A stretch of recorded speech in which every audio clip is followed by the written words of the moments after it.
Have you ever canceled plans, stared at a to-do list you can't touch, and thought, what is wrong with me? Why am I so lazy? But maybe that's not laziness at all.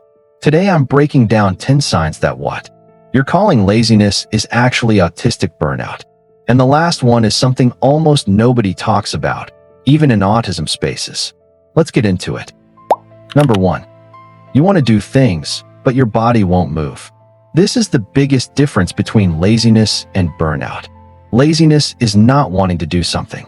Burnout is wanting to, planning to, even feeling guilty about not doing it, and still not being able to make your body cooperate.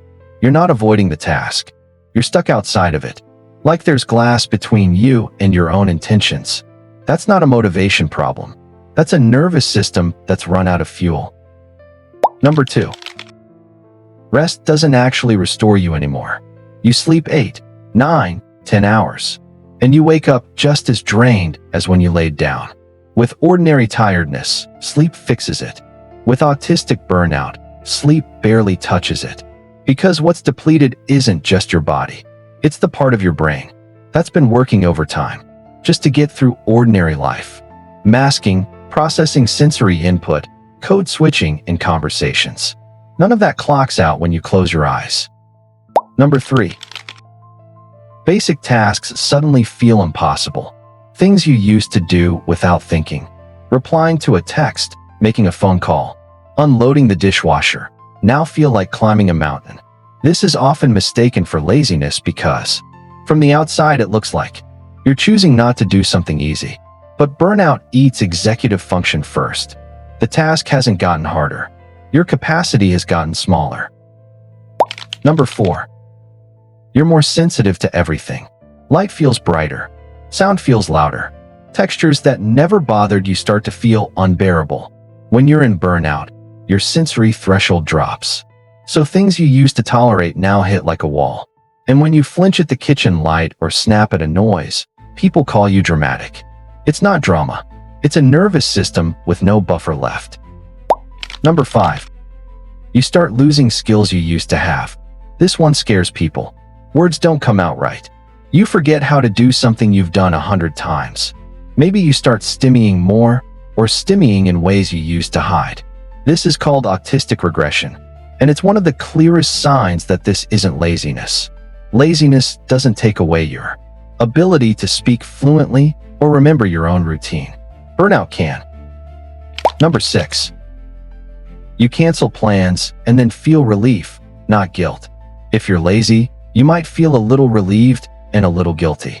But in burnout, the relief is overwhelming. Almost like you dodged something dangerous. That's your body telling you it genuinely did not have the resources for that interaction, not that you didn't feel like going. Number 7. Your emotional reactions feel bigger than the situation. You cry over a spilled drink. You snap over a change in plans. On the outside, it looks like an overreaction, but burnout strips away your normal emotional regulation, the same way it strips away energy for tasks. It's not that the spilled drink matters. It's that you had nothing left to absorb it with. Number 8. You start needing more silence and more alone time than ever before. Not because you don't love people, but because being around anyone, even people you love, costs energy you don't have. This gets mistaken for withdrawal or laziness in relationships. It's not that you don't care. It's that connection itself has a price tag right now, and you're out of currency. Number 9. You feel guilty constantly, even when you're doing nothing wrong. This might be the most exhausting part. You're burnt out, and on top of that, you're carrying guilt for being burnt out, guilt for canceling, guilt for resting, guilt for not being who you were 6 months ago. That guilt is often inherited from years of being told you're lazy, dramatic, or not trying hard enough. It's not evidence you're failing.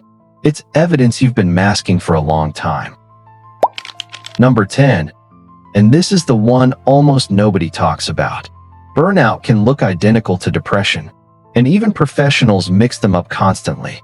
The flat mood, the loss of interest, the exhaustion, they can look the same on paper.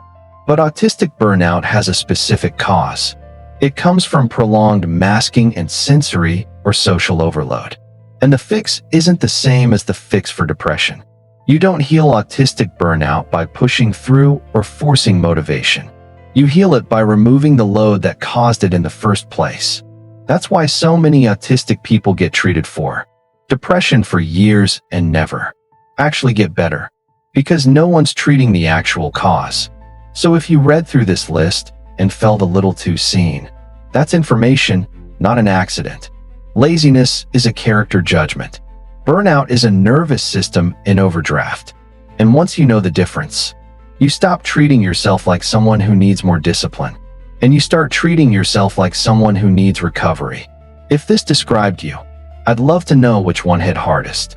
Drop it in the comments. And if you're just starting to piece this together about yourself, you're not behind. You're just getting the full picture for the first time.